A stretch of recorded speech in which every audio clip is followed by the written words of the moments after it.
geediga jacaylka iyo gedgedoonka waayaha.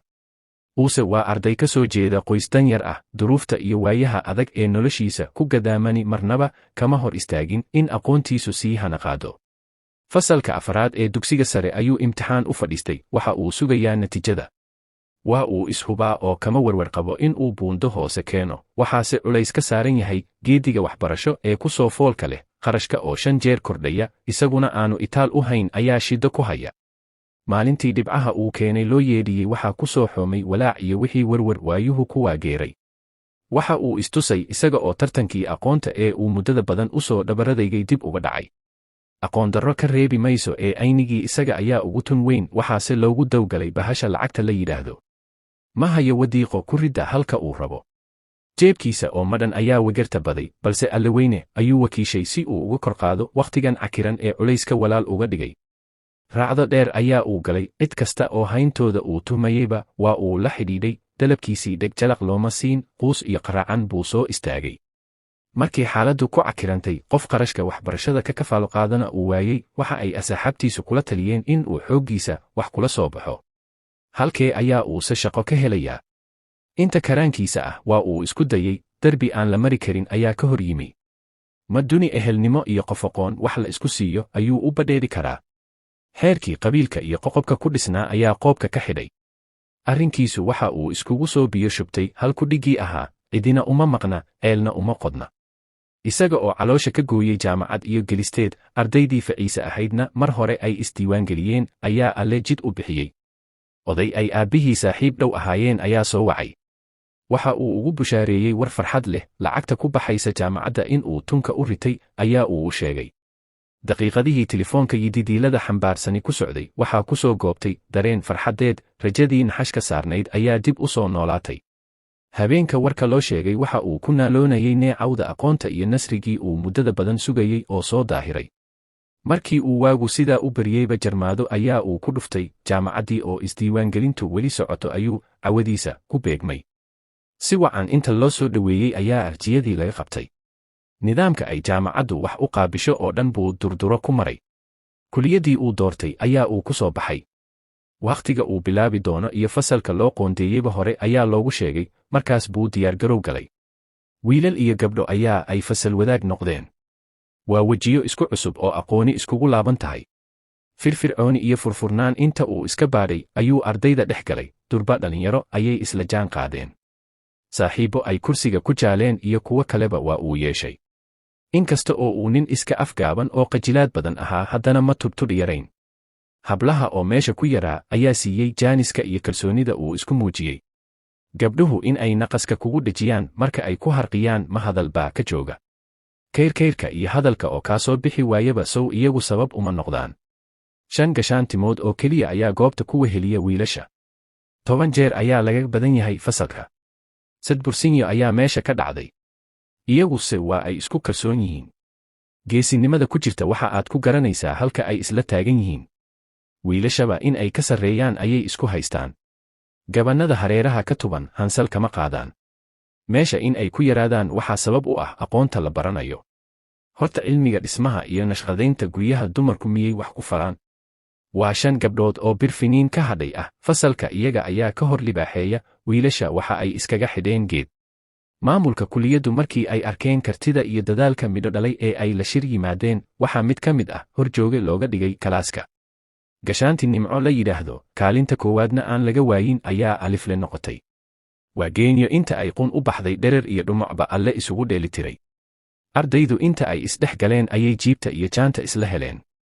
Waa la iskaftan bartay. Maadda qosolka iyo masaawaadka farxadda leh ayaa meerta u ahaa. Gole WhatsApp ayaa la samaystay si loogu wadaago casharada iyo hadba wixii ku soo kordha. Codad wax la isku su'aalayo ayaa la isku duubaa. Hooska tuurka iyo kaftanka badhaxa tiranina xawaashka ayuu ku sii badiyaa. Inta codadka uun dhegaysata ee hoosta ka qaawista muuse ayaa kow ka ah. Dhowr jeer oo golaha looga baaqay hadallo kaftan ahna lagu soo ganay waa uu ka gaabsaday. Qajilaad iyo xishood isu bahaystay ayaa u diidaya in uu 2 eray isku toosiyo. Waa uu maqlayaa dacayadda ku socota iyo codadka aan kala joogsiga lahayn ee sida rasaasta ugu soo dhacaya, afkii baase juuqda gabay.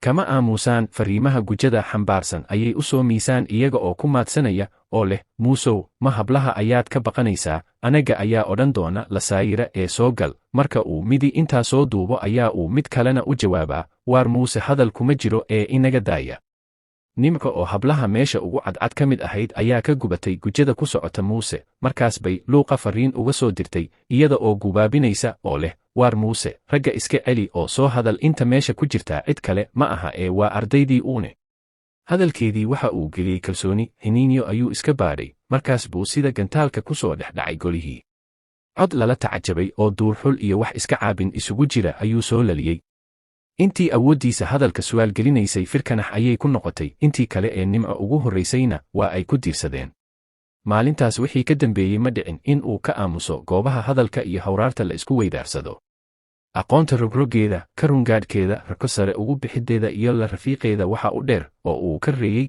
qajilaaddii uu muddada badan u maro la'a iminka muxibbada riyaaqa leh ayaa uu kula dhex jiraa asxaabtiisa hablihii uu wejiga ka dadbi jiray qajilaad darteed ayay isku soo muruxsadeen dhoola caddayn iyo qosol iska daba dhacaya oo aan hore looga baran ayuu madalaha ku qaabilay gabdhaha ay isugu duba dhacday waxaa kow ka ahayd horjoogaha fasalkiisa maadaama ay nimco kaalmaha hore ka soo muuqato isaguna uu yahay xariif isdhowr jeer buu istusay in uu indhaha isqabto badheedhihiisana caddaysto warqad iyo qalin buu soo qaataa oo erayo ku xarxariiqaa haddana wuu masaxaa telefoonka ayuu inta uu naf moodo dhigta qabsadaa oo is yidhaahdaa fariinta u mari marka ay ka qabato ayuu isku dhex yaacaa oo dhahduna ka soo bixi weydaa waan ku salaamay iyo ma fiican tahay ayuu hadalka ku soo gebagabeeyaa marka ay wada joogaan kuma dhaco in uu u sheegto dareenkan gubaya sidii caadada u ahayd ayuu iskala qoslaa wakhtiguna ku dhaafaa maad iyo madadaalo goor iyo habeen waa ay wada hadlayaan qulqulka fariimaha aan jacaylka xambaarsanayn ayaa xawaare sare isaga gudba maxayse kugu taallaa kol haddaan kurbadii haysay hal kaafiya loo helin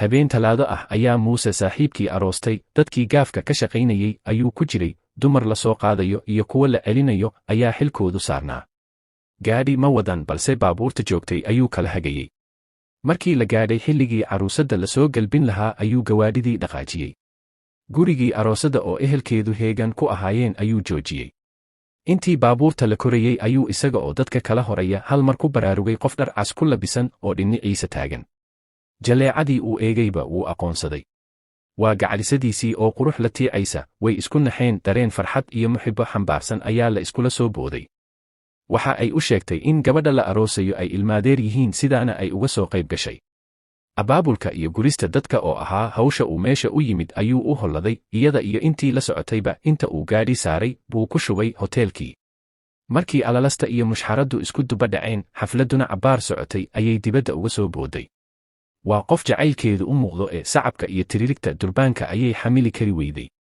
muuse oo goobta ka ag dhowaa ayay raadisay baadigoobkii meel halkan ah isagoo fadhiya oo iska baraadleg ayay ka duldegtay maba filayn in ay goorahan soo baxdo waa uu ku naxay oo inta uu farxad kala batay gooni ula baxay kuraas agtooda taalay oo cid fadhi ku camirta u baahnayd ayay salka dhigeen erayo malabdaaya oo aad mooddo in ay shidaal ka qaadanayaan halbowlaha ayay isku liishaameen yagleelka qoyska ee madasha ay goobjoogga u yihiin ka socda ayaa cadhiyey jacaylkii ku dhex huursanaa ee ku khamiiray way isku hoobteen oo ishuwiyeen weedho hamuun iyo hilow sida jacaylkii laabahooda ku ciilanaa ayaa inta uu cartamay ooda soo jebiyey hal mar ayuu afkooda ka soo baxay boholyoygii ay muddada badan celcelinayeen in rubadda iyo beerka la iska rabo oo la isku riyaaqsan yahay ayay isu sheegteen jawi qurxoon oo jacaylaysan ayay ku wada caweeyeen xiddigaha korkooda ka muuqda ayay daawasho ugu tageen markaas bay isla dawaafeen iyaga oo heestan qaadaya doonnidii jacaylka aan raacneer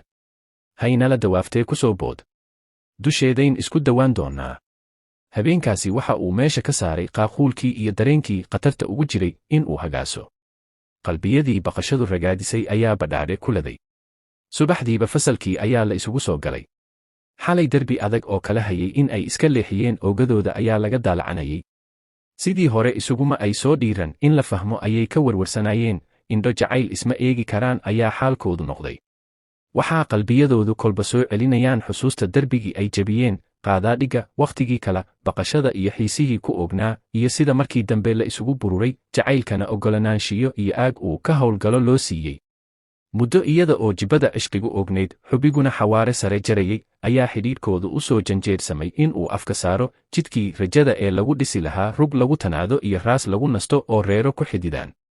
hanqalka uun bay la soo kacayn ee geediga halkii lagu furi lahaa ma dhowa. sannadkii afraad ee jaamacadda ayay afka la galeen, waxaa sugaya mustaqbal aan laga gayoonayn oo duruufo adagi ku gadaaman yihiin. dhowr jeer bay ku tamaniyeen in ay isguursadaan. waxaa karaarjebiyey oo kolba hoos u soo celiya waayaha iyo wakhtiga adag ee ay wajahayaan, taas oo aan indhaha laga qarsan karin. wiilka oo caydh ah, meel uu u ciirsadaana aanay jirin, balse carcarta jacaylku ay hoosta ka gujinayso ayaa culayska ugu badan wajahaya. qofka la rabo inuu jidbixiyaa waa isaga. wakhtiga uu jilitaanka xubbigoodu socday oo dheeraaday ayaa jar iska xoorka keenay. markii ay dhowr gidaar ka soo go'een ayay garteen in waxaa keliya ee xidhiidhkooda lagu badbaadin karaa uu yahay in ay samir guddoonsadaan, qadartana ku qancaan, sidaana ku sugaan inta alle farajkiisa u furayo. muuse oo goor barqo ah raba in uu ka tallaabo jid gurigooda u dhow ayay maqaadiiri la kulantay. gaadhi xawaare sare ku socda ayay waddada bartankeeda iska heleen. turuska hore ayuu ku qaatay, inta uu samadaa galay ayuu dhulka ka soo go'ay. dadkii waddada ka ag dhowaa ayaa gurmad ugu soo xoomay. qofna niyaddiisa ma gelin, waa uu noolaanayaa, balse isaga oo dhaqdhaqaaqaya ayaa loo yimi. jug culus oo geeri uugu baaqsaday ayaa gaadhay. labada lugood ayaa burburay, addinka bidixha ugu darnaadee. saablaydana waxa uu ka jabay 2 feedhood, madaxana nabarro ayaa ka soo gaadhay. dakaankii uu ka qaaday shilka ayuu la miyir doorsoomay. markiiba waxaa loola cararay isbitaalka iyada oo dirawalkii nabarka geystay uu la socdo. qaybta gargaarka degdega ah ayaa la dhigay, daaweyntiina loogu bilaabay. warka xumi ma negaadee, qaylodhaantii ayaa gaadhay jaamacaddii. nimco oo xiisaddeeda iska wadata, balse werwarsan oo isweydiinaysa sababta uu muuse u imaan waayey, ayuu dhawaaqii naxdinta lahaa sida dhimbiilaha ugu dhacay. jacaylkeedii in uu nolol iyo geeri u dhexeeyo ayaa loo sheegay. way kala qabowday, naxdin darteed ayay fadhiga ka kici kari weyday. hadalkii inta uu ku dhegay ayaa juuq laga waayey. ilin aad mooddo in ay sii diyaarsanayd ayaa dhabannada qoysay. hal mar bay isla boodday. inta ay fasalkii dibadda uga soo baxday ayay orod isa sii daysay. halkii loogu sheegay ayay u jihaysatay. buugaagtii, boorsadii iyo moobilkeediiba miiska ayay kaga tagtay. isma oga sidii qof la derderay bay isdhaaftay. judhiibana dhakhtarkii bay gaadhay. dadkii ehelkiisa ahaa oo goobta tuban ayay durduro ku dhaaftay. iyada oo xaalkeedu kacsan yahay, hoosna u dhurmaysa, duco iyo weedho baroor watana isdhexdhigaysa, ayay nafteedii ku hubsatay meeshii lagu baxnaaninayay, waase laga hor istaagay in ay gasho.